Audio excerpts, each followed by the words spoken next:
Hello, my name is Joe Hayes. I'm staff to Senator Kawasaki. Welcome to tonight's Town Hall meeting on the proposed closing of area schools. This will be a 1-hour meeting where the community and administration can learn valuable information before the February 1st vote. Just to let you know, this meeting will be recorded for folks who are unable to join. Also, if you have any questions, please feel free to use the chat feature, which my coworker Stuart Relay will be monitoring and sending us questions, or use the hand raise feature where my other coworker Sherry Bowman will be tracking the participants. Everyone will be muted, so if you ask a question, don't forget to unmute yourself when called.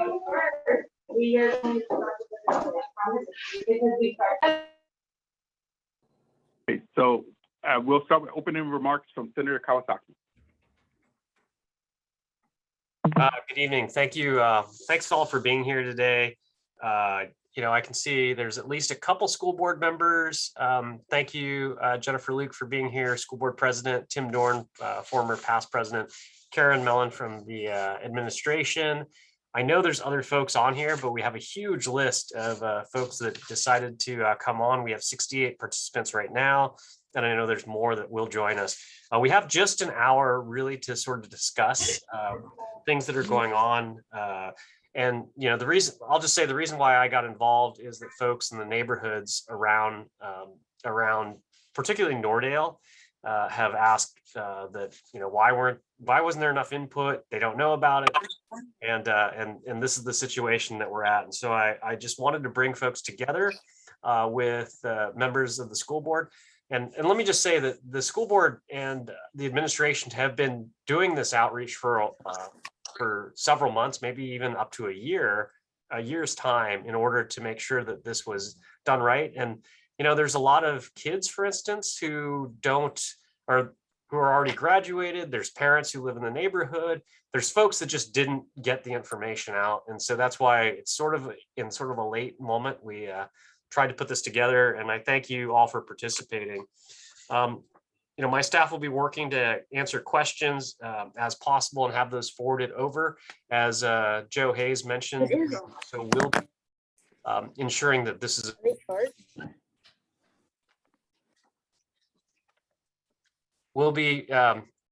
this will be made available for other folks, so that other folks can hear this even if they weren't able to make it today.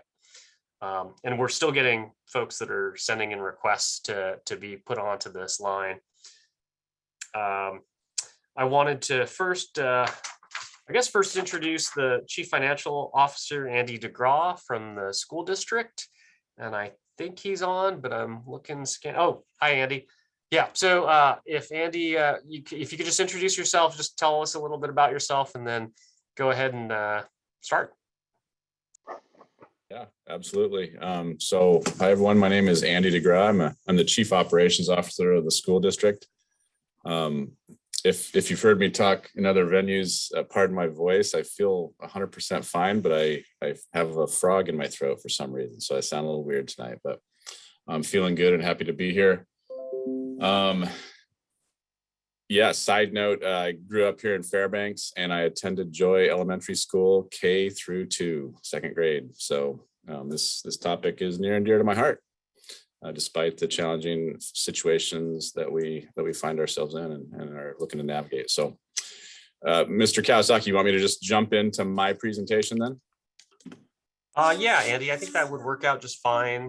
Okay. There are folks that are getting added on as we speak. And again, this will be recorded so that folks can share this amongst other folks who weren't here to meet us tonight. Go ahead. Okay. Thank you. Hopefully I have sharing capabilities. It looks like I do.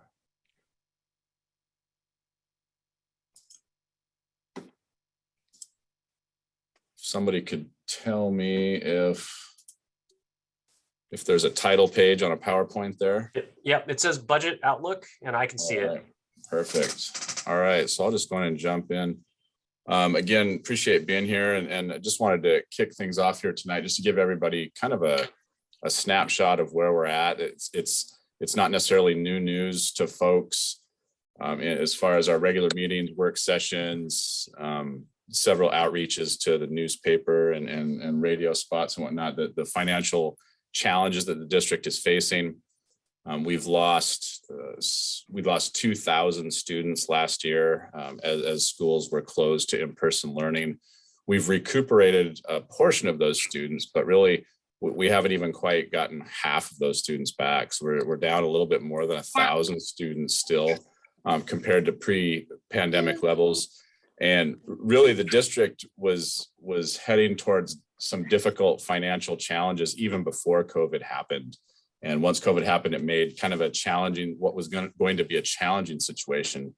It made it an extremely critically dire situation is what we're facing right now. So this is not intended to be comprehensive and very detailed, but just a very high level overview of our financial picture right now. So when you're looking at our FY23, so right now we're gonna present our proposed budget to the Board of Education in a couple of weeks for fiscal year 23, next school year. And right now we're facing a $17 million deficit for FY23. And we know we can't tackle all $17 million of that at one time. We just can't do it. It's too big. That's almost 10% of our budget. And so we have a 2-year reduction plan that the administration is intending to put into play. And that reduction plan for FY23, the first year, is outlined in this slide at the bottom. We're looking at, and another kind of side note to my talking points tonight is that because we haven't presented the budget yet, I can't go into specific details on what these line items entail. So we'll provide more detail and specifics on each of these line items in a couple of weeks when the budget is presented. So we're looking at about $8 million in a combination of various expenditure reductions as well as revenue adjustments to the budget. We're looking to cover approximately $6 million of general fund expenditures with one-time COVID relief funds that we've received from the federal government. And then this last bullet point is getting at what we're here tonight to talk about. And it's $3 million estimated savings from utilizing our buildings in a more efficient way. And so I'm going to come back to that list, this slide in just a minute, and talk about why it's so important that we grab the $3 million savings from effective facility utilization. But before we do that, so the second year of that spending plan, so this top line, the $6 million in deficit, we're going to carry from FY23 to FY24. Next year, we're going to lose a minimum of $2 million to the whole. If folks have heard past budget presentations, I've talked often about the hold harmless clause. When we lost the 2,000 students all at once due to school closure, the state did not ding us for 100% of that student loss. They implemented what's called the hold harmless clause in the state funding formula, where we only lost 25% of the revenue that we would have lost. We only lost 25% at a time over a 3-4 year period. And so next year is the last year of that step down. So we will lose $2 million additional dollars compared to this year. And then each year, in a normal year at minimum, we incur an additional $2 million in increased labor costs. So our deficit, if we implement this plan right here at the bottom, if we implement this, our starting point for FY24 is going to be a $10 million deficit still.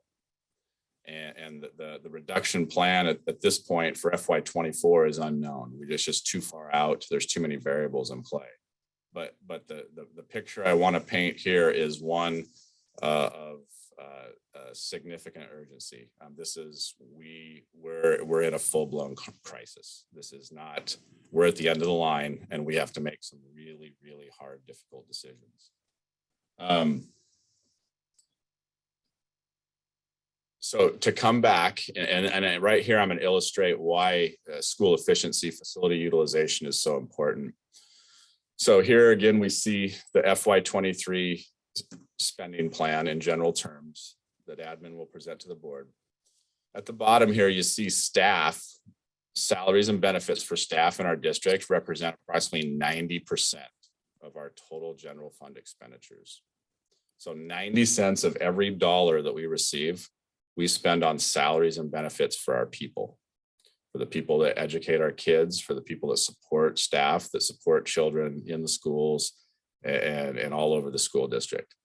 The last 10% is contracts, which is also people, interestingly enough.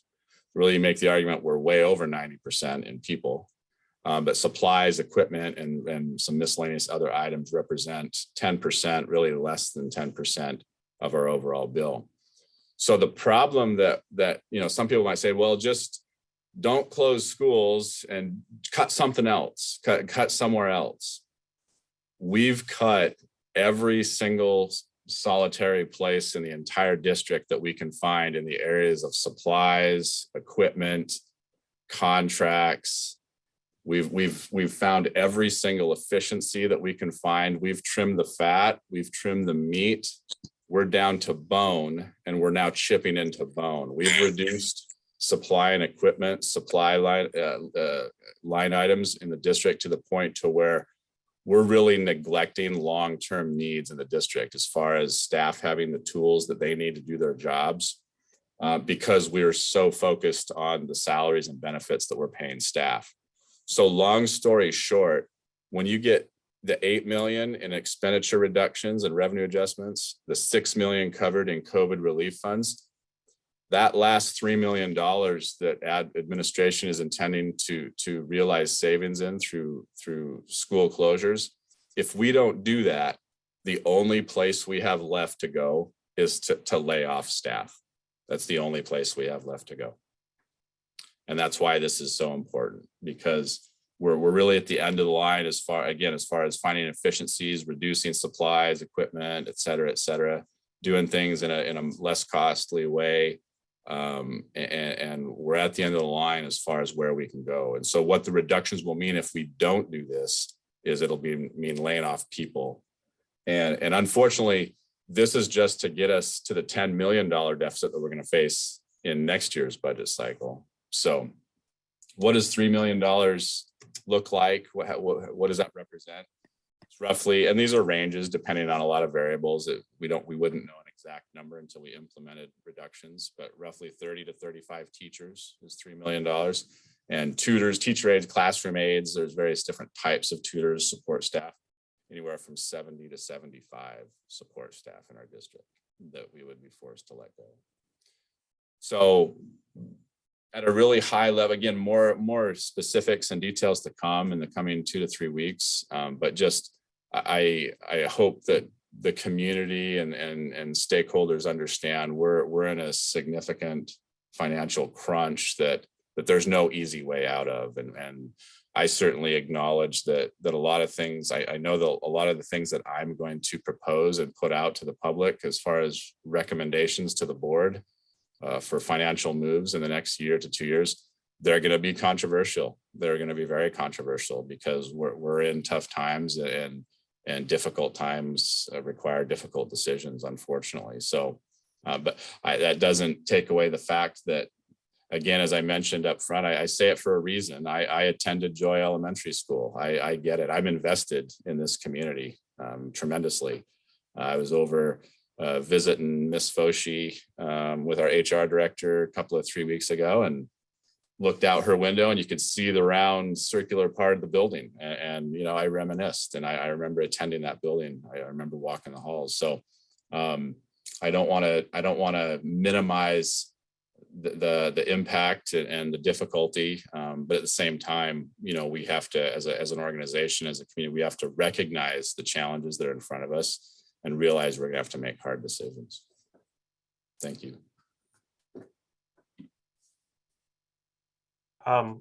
Great.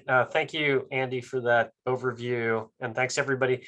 There are some questions in the chat, and what I'll do is I will wait until after the Q&A will start.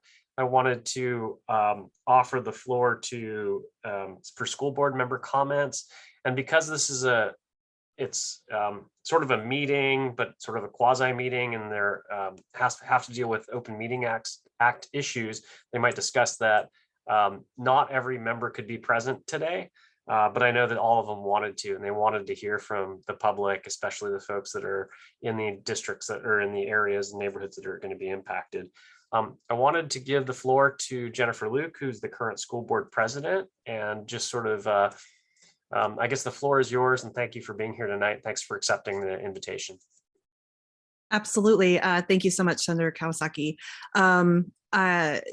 As Senator Kawasaki mentioned, we are, because this is a meeting that we are discussing an item that is coming up for vote on Tuesday, we're unable to kind of give specific answers due to state statute. But what we wanted to do as board members was sit here and listen to your questions, sit here and listen to your concerns so that we could understand, because we do have 2 more meetings. We have Thursday evening, we are doing a work session so that we can go ahead and kind of discuss and go through some more questions that have popped up so that there can be clarification and greater understanding within our whole district of what's going on and the situation. And then also on Tuesday, we will be having our board meeting. And on Tuesday for our board meeting, you are able to testify in person or via Zoom. You can sign up for that when our agenda drops on Thursday. Or you can email our board. And when you email the board in general, just the school board, then that email goes to the entire board itself. And so each one of the board members will be able to read your comments, your questions, and your thoughts on each one of these options and items that are coming before the board. So I just wanted to thank you all for taking time on a Tuesday night to come out and voice your concern and ask those hard questions. And as I said, there are a number of board members that are here on this call as well. And we are writing down some of your questions and we are listening. And we really appreciate your voice, and we definitely are hearing it. So thank you. Thank you very much, President Luke. I'm not sure if any of the other school board members wanted to chime in while the time's here. Otherwise, we can go directly to some of the questions, and what I will do. Actually, Senator Kawasaki. Yeah, absolutely. This is Brian, the principal at Nordale Elementary, and yeah, hey, I just thought I'd jump in here really quickly for a couple of reasons, and thank you for putting this together. Thank you, Joe, for putting this together. Sorry for just hijacking you there, but I think it's important because I was on the task force as well that kind of came up with this recommendation, but I'm also, been the leader at Nordale for 13 years. So I want to thank all the Nordale folks, the Joy people, Stacy Foshi, the principal over there, of course, the administration and the school board, and everybody who's already done a lot of hard work here. So a lot of people, how we got here was several phases. School board said, we need to save money, asks the administration to create a task force. Administration made 3 or 4, depending on how you look at it, proposals, and the task force then took those to task. And there's reports, all kinds of reports done.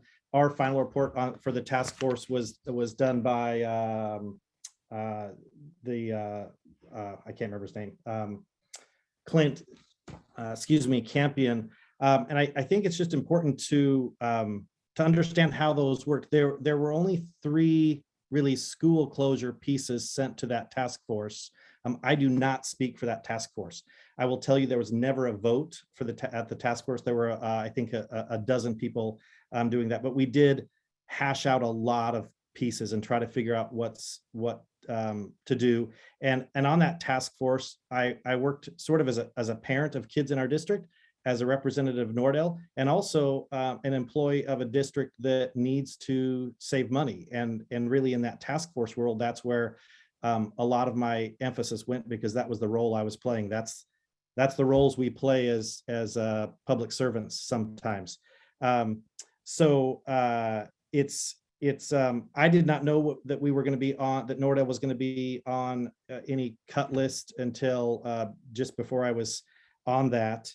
And we did ask I guess now after I've had time to process, I can say to my community and to my colleagues, I too was taken aback a little bit with just the lack of numbers of proposals on that list. It was a very short list, three lists that were, or three plans that were very similar, and in total only included 4 schools, and we have, I think, over 25 schools.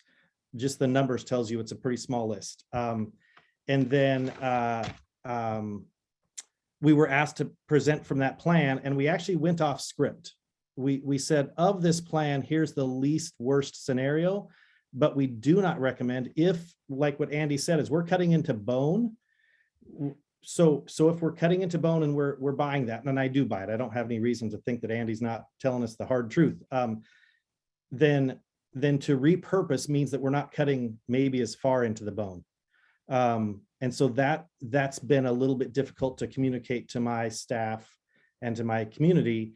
And also, if we're cutting into the bone, then the original efficiency report done by Western Demographics, we didn't necessarily follow the most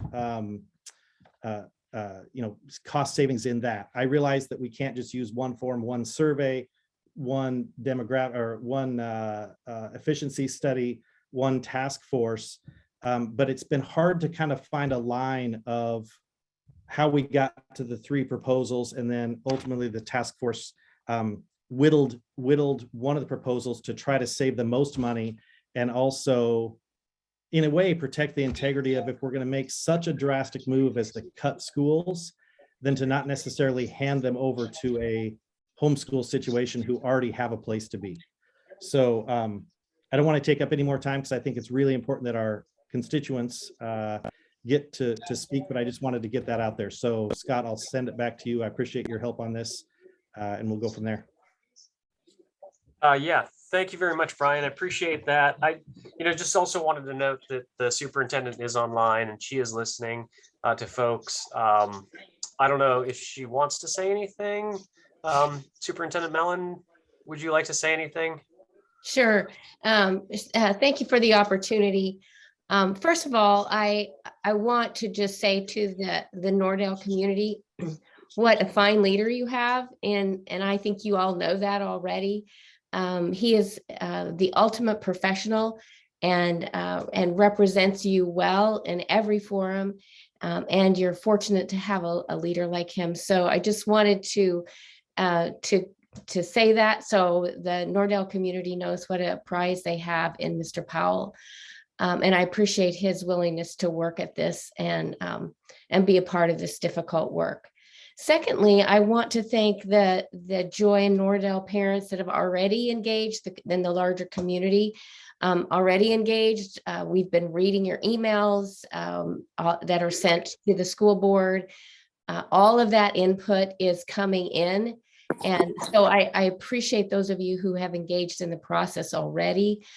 Some of you have been around for some of our listening for informational session that happened a few months ago. So I do appreciate how you've already started to engage, and how this feels really fast in some ways.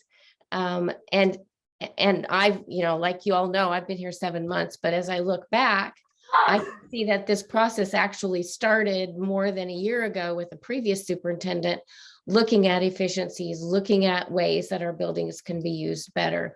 So while it's been happening all along, it's coming to a head pretty fast, and it's accelerated by our fiscal situation.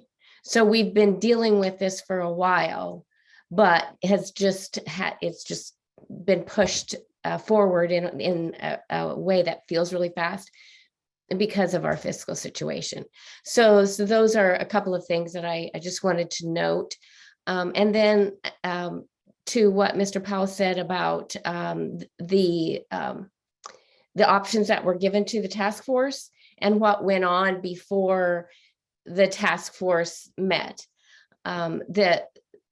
The considerations were, some of the considerations were capacities, how big was the school, how many students could we fit into it, Another really important one was geography.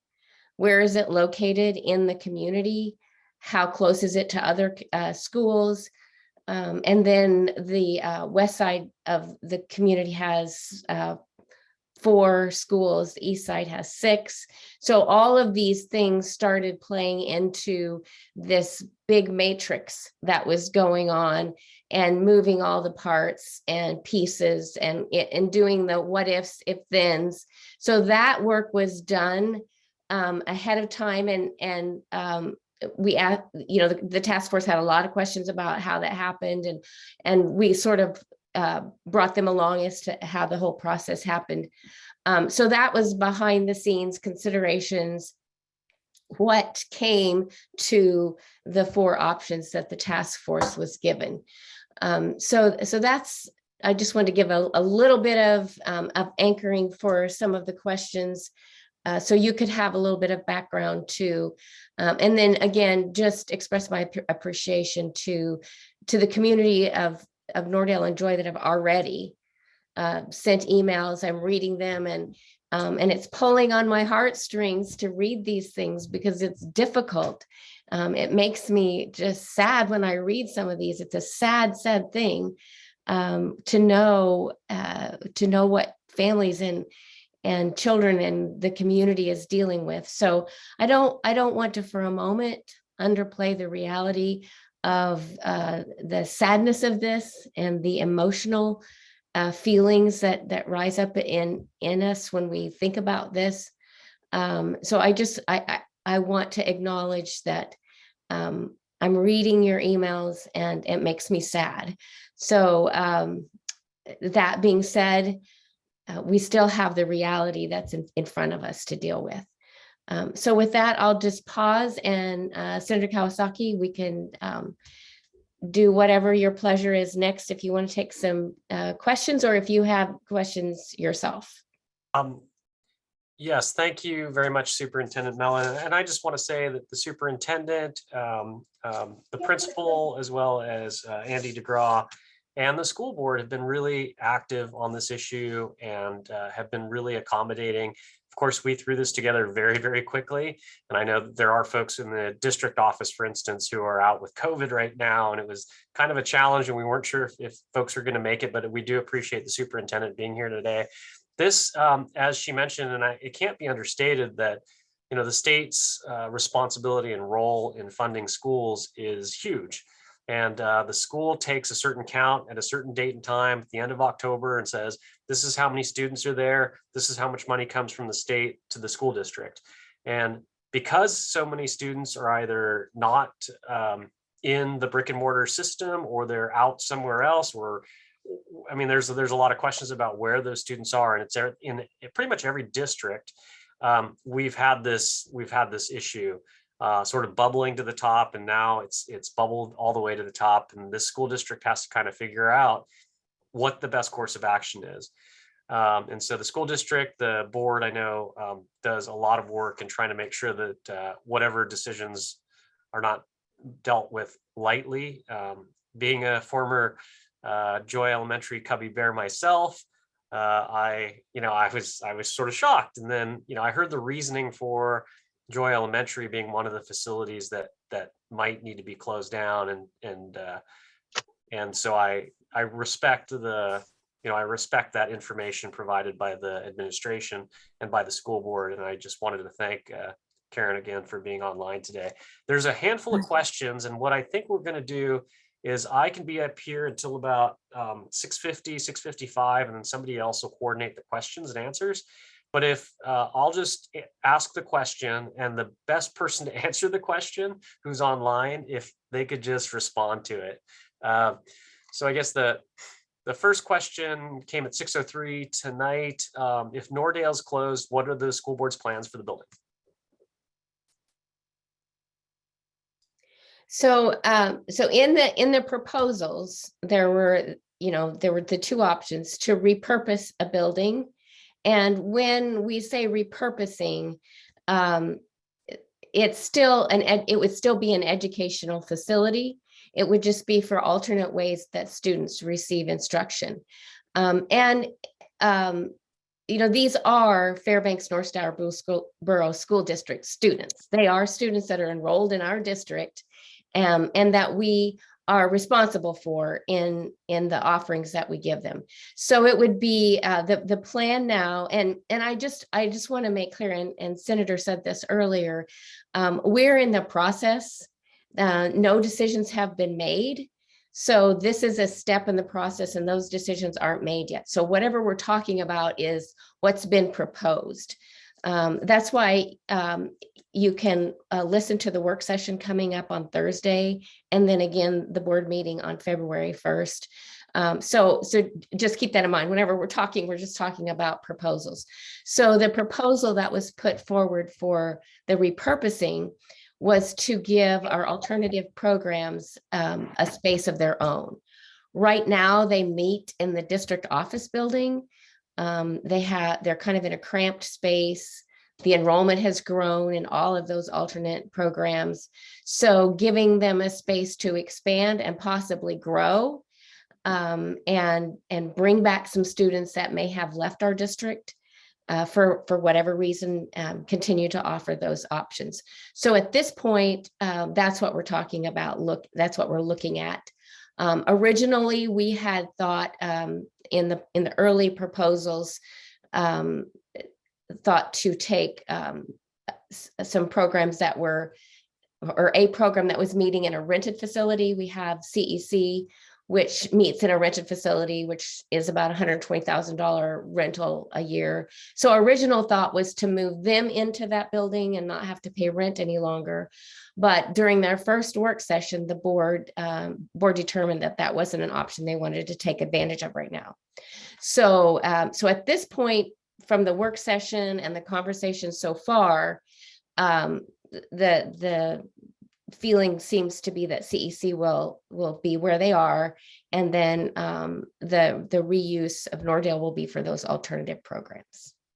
And Miss Mullane, if I could just add, I'll just add a couple of talking points to that real quickly. Regardless of where you're at on the topic, homeschool enrollment levels have exploded in the last 2 years. And so really, as the district has lost students, these homeschool levels have exploded in the borough.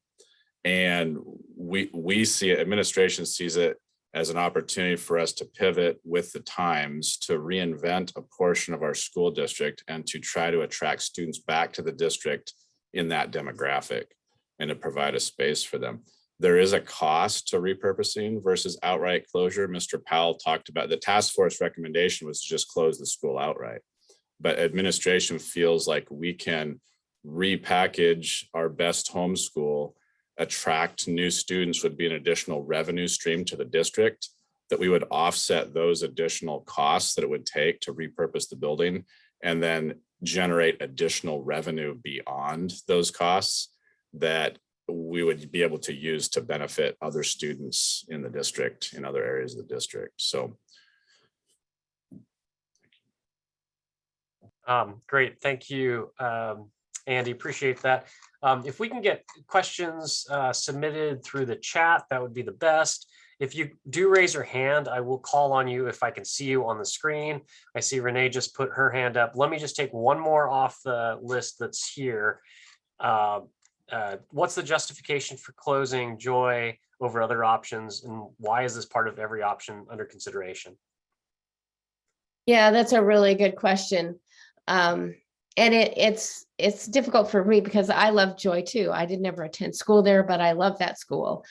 And it was kind of a culmination of the things that we looked at on the school efficiency report. When you look at the Western demographics report, it was projected to have the roof is a problem and is an ongoing problem. It's a very maintenance intensive building. And so that was the one factor. The geography of it, when you look at the boundaries of Joy, they're kind of spread out, east to west, north to south. So looking at its geography was another big indicator.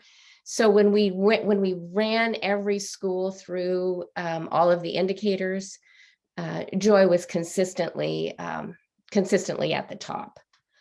So that's one reason. And then a further consideration, and this kind of actually came out later, is maintenance that's already identified is going to have to be done. And if you want to talk a little bit, I don't know if you have numbers or not, but at what we're already projecting that building will need. Do you have that information? Yeah, I do. In the next 12 years, it's about 15 million in capital improvement projects. So that was another So- consideration that was big, that was like, already identified. And that's not things that would come up over time. And there was also in the conversation was, we had a roof collapse last spring, and we had a new roof put on. Well, that roof was covered by insurance. So that building actually got a new roof at little to no cost to the district. So that building has a brand new roof. And so all of these factors played into it, but with almost every scenario that we ran, every grid that we ran a school through, Joy rose to the top as a really prominent choice for closure. Great, thank you, Superintendent and CFO. We actually have, so I'm just counting the messages. There's 51 messages that have been posted so far. So I think those are all questions. I just wanted to make sure that folks had an opportunity. There are 2 folks with hands up now, but just to sort of cover, this one was posted at 6:13. So if Joy and Nordale are both in similar proximity to each other, where are all the K-5 students supposed to go? How will they be rerouted, bused, etc.? That's from Angela at 6:13 today. Yeah, I can take that question. Okay. Yeah, so we've run several scenarios internally. A lot of people ask about the transportation situation, and there's, regardless of the scenarios we run, there's no significant increase in needed routes or decrease in needed routes. It's a really tight range. And so obviously individual circumstances will change depending on what school you go to, but from a global district level, there is no substantive impact on our transportation needs district-wide. The schools generally that those students are distributed to are schools like Arctic Light, but just Fort Wainwright students there, Ladd, Ann Ween, Weller, even and there's a little bit of a trickle. That's the other thing to note, is that we've been trying to message district-wide that just because a neighborhood's school is not listed for closure, there still could be impact. So there's a trickle effect, a domino effect, where Pearl Creek received some new students, Hunter. Really, as far as the topic of reboundary is concerned, we see it as an opportunity. Right now, district-wide, if you look at our map, our elementary map, it's very gerrymandered. You look at it and it's a crazy bunch of puzzle pieces that don't necessarily fit nicely together. And as we've looked at some preliminary maps and factors, we see it as an opportunity to really kind of right-size boundaries and reshape them to where, boundaries are centered more around individual schools that make sense. So. Thanks, appreciate that, Andy. We added 15 new questions in the time, 16 new questions in the time that response took. So I just want to make sure that folks know we're going to take all these questions. We're going to make sure the school district gets them so that they are answered from the school district or school board members. And Mr. Kawasaki, yeah, I just to piggyback on that, we can receive those, and I could attempt to answer all the questions and also maybe do an FAQ that would line up. I've been scanning a lot of the questions. There seems to be some common themes, and I could do an FAQ in addition to answering the questions as well. Excellent. There's 4 hands up right now that we'll take right now. The first one is Renee. Heflin's been online waiting for a little bit, so go ahead, Renee. Hi, thank you so much for listening. So this is my immediate concern, because we're looking at a deficit that we're trying to see how we can possibly fix. And I see the scenarios, but there's actually more scenarios that I don't believe have been looked at. And the one thing I don't understand whatsoever when you're trying to financially look at saving money and getting out of debt is closing a new building to propose possible plans on, well, let's see if e-learning or homeschooling or bridge will work in there, although knowing even the other difficulties that they still have 2-year leases on some of those programs that can't even be utilized immediately. But because you want the nice new building to use, because it's perfect, all you have to do is spend some more money to, I know that was, well, maybe we'll put some offices in there. Okay, that's just another grab in the dark of what can we do with the building? We don't know what we even want to do with the building, but let's take the building.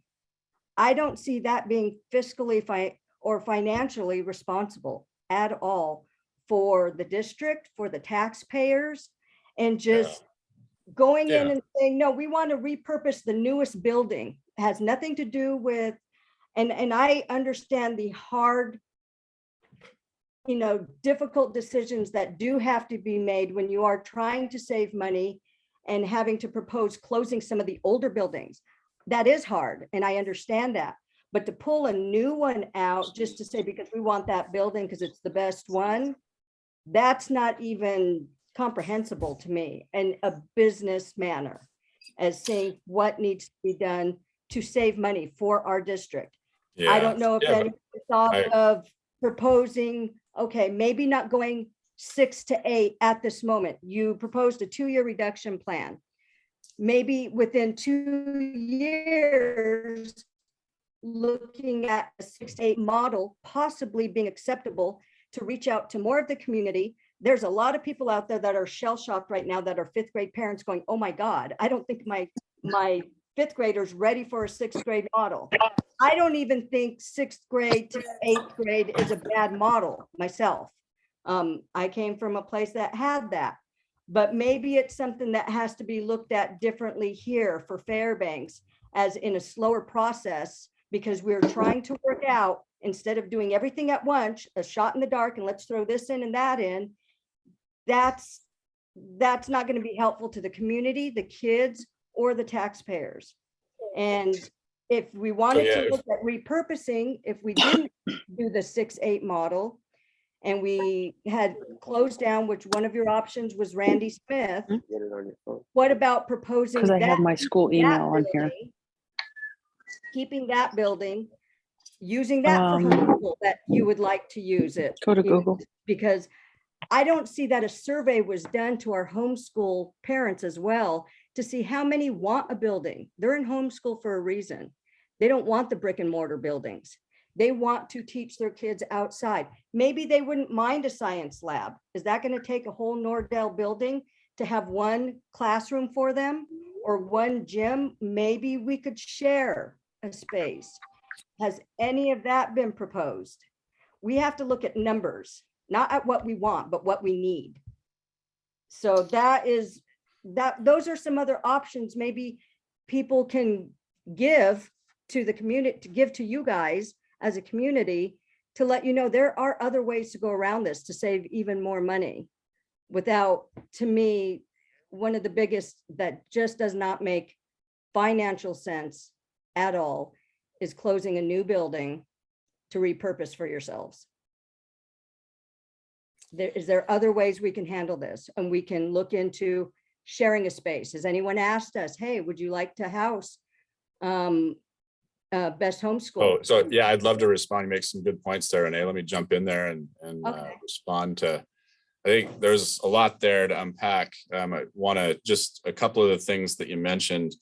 I just want to clarify. While I mentioned possible additional revenue for our homeschool program, we're not assuming any revenue. We're not baking that into the cake at all in any way, shape, or form at this point, nor are we factoring in any lease savings. So you mentioned those two things. I just want everybody to be clear. We're not using any numbers in those areas in any of our calculations. What we do know We'll have a lot of dialogue in the next week or so about the specifics of the plan that we do. We have looked at absorbing some of these programs into existing schools. That has been discussed, and that will be a topic of conversation. What we do know is that we're utilizing our buildings extremely inefficiently right now. So when we want to talk about responsible use of taxpayer dollars, running 20 to 30 schools at 60% capacity is extremely inefficient and extremely wasteful. We have about 6,000 empty seats in our school district. And that's very, very wasteful and inefficient. So we're doubling up on services, and we're heating buildings, and we're lighting buildings, and we're cleaning buildings, and we're staffing support positions district-wide in a very, very, very inefficient manner. So what we do know is that our recommendation is to close 3 schools Appreciate and it. possibly repurpose one of those. So but just wanted to reinforce, I agree with you. You made a couple of points on being good stewards of taxpayer dollars. And this is going straight at being better stewards with taxpayer dollars than we have been. And I understand the closing of the schools, needing to close schools for that. But that still doesn't answer the question on why Nordale. I don't get it. That's the newest. You're closing older schools because that's what you need to do. The ones that need more money put into them, whatever other different topics on why you're closing them. I don't get why you closed the newest one to repurpose that one. But I get what you're saying on everything else. That is the reasoning. We have to be here to make those hard decisions, but that one doesn't make sense.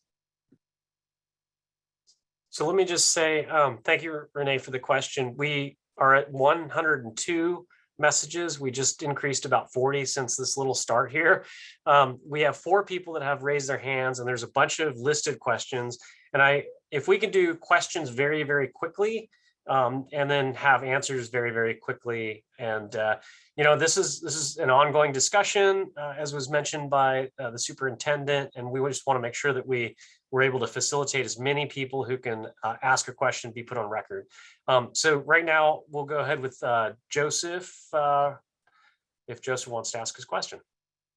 Awesome. Thank you for that chance. Yeah, and appreciate what everybody's trying to do here. We, obviously we've got a shortcoming when it comes to money. Going back to Brian's original comments before, that he was involved with the committee that made some of the options available, but he himself still doesn't really understand exactly why we came up with this short list of options. Same here, because I spent some time, I'm the intermediate sped teacher here at Joy Elementary. And I went through and looked at everything that was being put out in terms of the study that was done by the consultant and the task force's recommendations. And I didn't really see it all line up. And I appreciate Ms. Moline coming on and trying to give us an explanation of it. But what I'm hearing Ms. Moline say is Joy's roof, and that we have a really weird setup in terms of where our students come from. And that's a construct itself. It doesn't necessarily have to be there. Joy exists independent of what the school district decides is actually the neighborhoods it draws from. So I don't quite buy that. And then Andy, you said we're going to need $18 million to redo Joy's, well, the main thing that everybody keeps talking about is the roof. We have one leak here right now. One leak, it's a small one. And I just don't, all of a sudden Joy slides into this whole area where it should be closed because of a couple mentions like that. I mentioned that Ann Ween needs $23 million of improvements. I'm a part owner in a consulting firm, and it cost us only $28 million to build Ryan.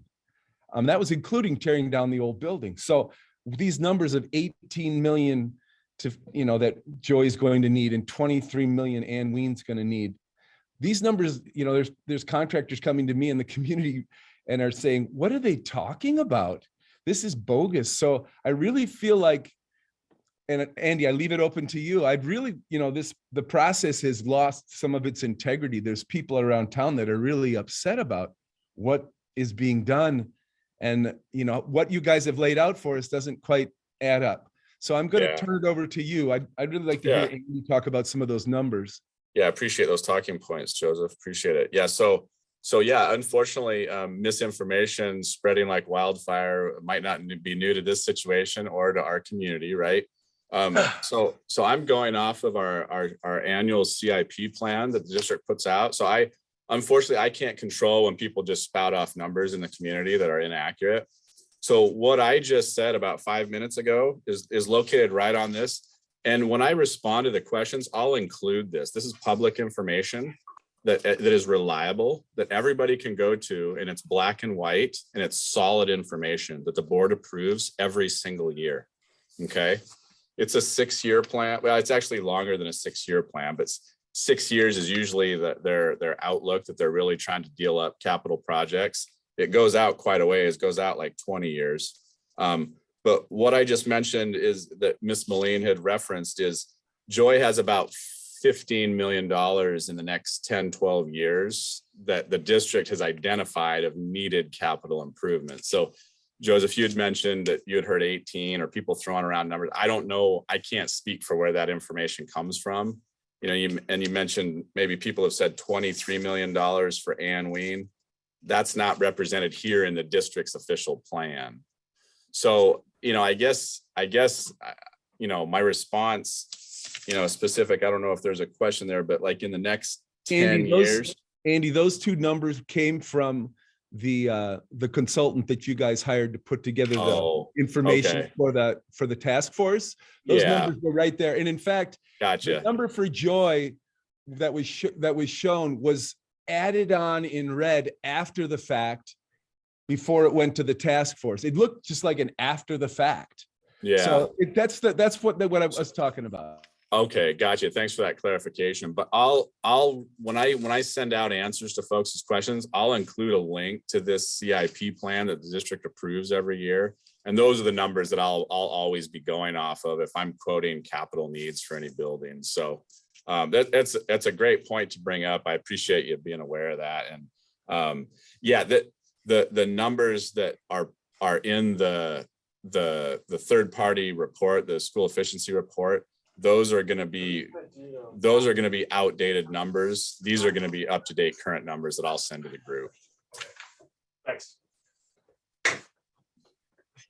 So just want to put out there, the task force made their information based on those numbers that you provided them to come up with those particular options. So we're now after the fact now, and it seems like it's a bad decision.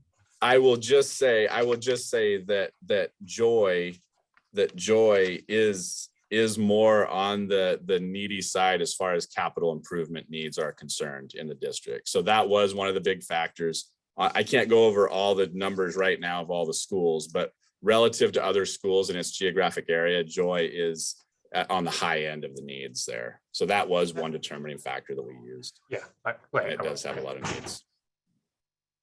So folks, I appreciate all the comments and stuff that were made. There's 124 questions that have been lined up since. And I know that Chief Financial Officer DeGraw mentioned that he would be able to respond to those. There's 2 people with their hands up now who may not have entered a question into the chat. And so what I'd like to do is offer those folks to ask those questions. I have to head off to the floor. There's a joint session with the governor. Again, I just wanted to thank the superintendent, Mellon, for being online, for Andy DeGraw here, for all the folks that have been interested and contacted our office over the last couple of weeks, and for the school board president and school board members who are online tonight, who are taking good notes. And as Superintendent Mellon said, it is a process and we're working this through. And I know that there were a lot of folks that said, we had no idea. We don't have kids in the school anymore. but my kids went there, and how are we supposed to know these things? And, some of it was in the newspaper, some of it was in other media, but yeah, it's hard to track. And so that's why we're sort of at this late juncture talking about this. And there's definitely a lot of folks who are interested. There's there's about 100 people who are here online right now. But I just wanted to thank everybody for being online. My staff is going to ask the questions or answer the questions. There's an iPhone person who's had their hand up, and then there's Michaela Perez, who's second in line as far as questions go. But I have to depart. There's also 130 messages, and we'll make sure to connect with the superintendent and chief financial officer to make sure that those questions are answered in a timely manner, and we'll work through this. So I just wanted to thank everybody for being online and say that thank you for being participants. So if my name is Stuart, I'm staff for Senator Kawasaki. If the person who is iPhone can ask their question.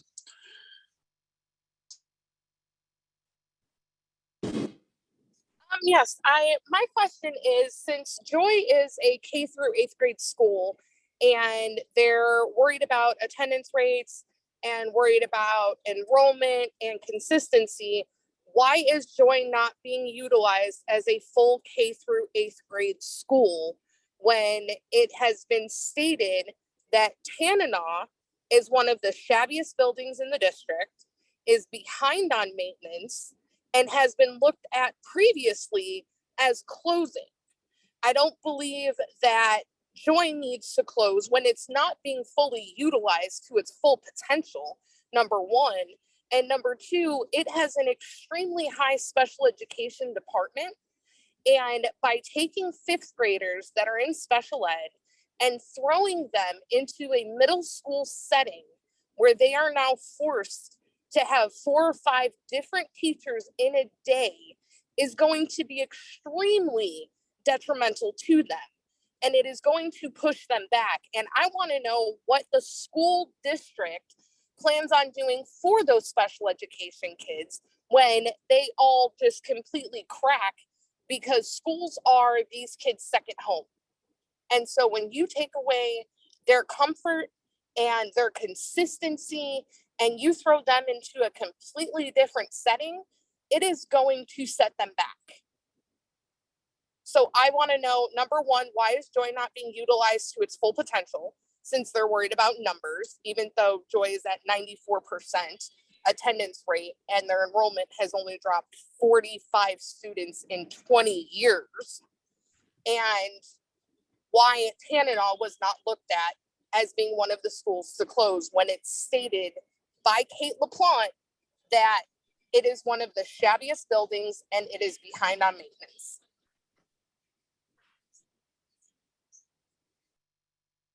So I'll start with one of the comments made that Tanana had been put forward to close.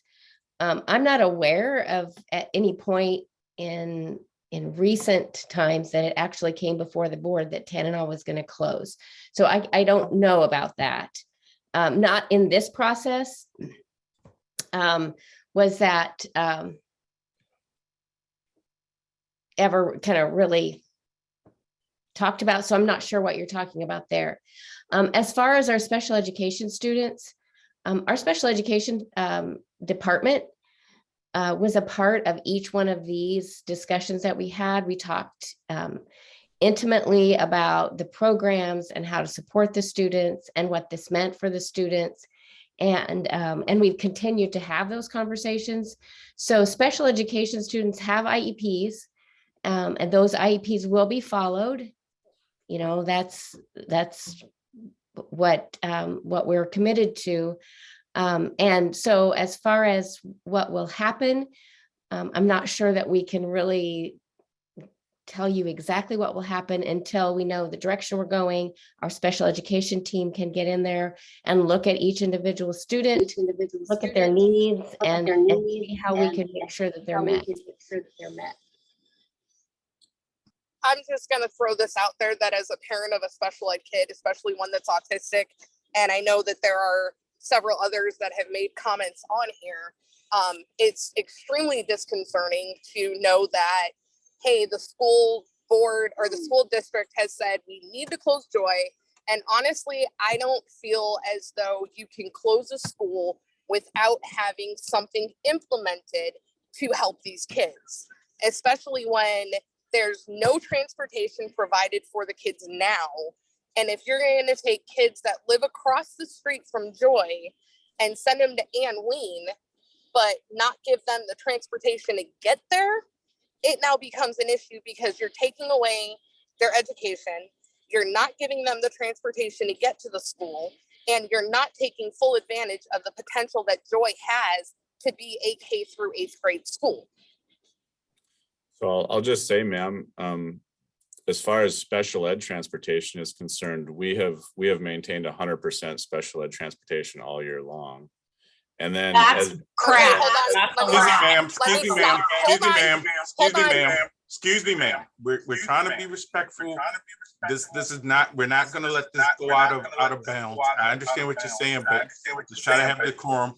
We're gonna go to Michaela Perez next. And then the plan was to end the meeting at 7 o'clock. What we'll try to do is send all the questions to the district for them to be able to try to respond.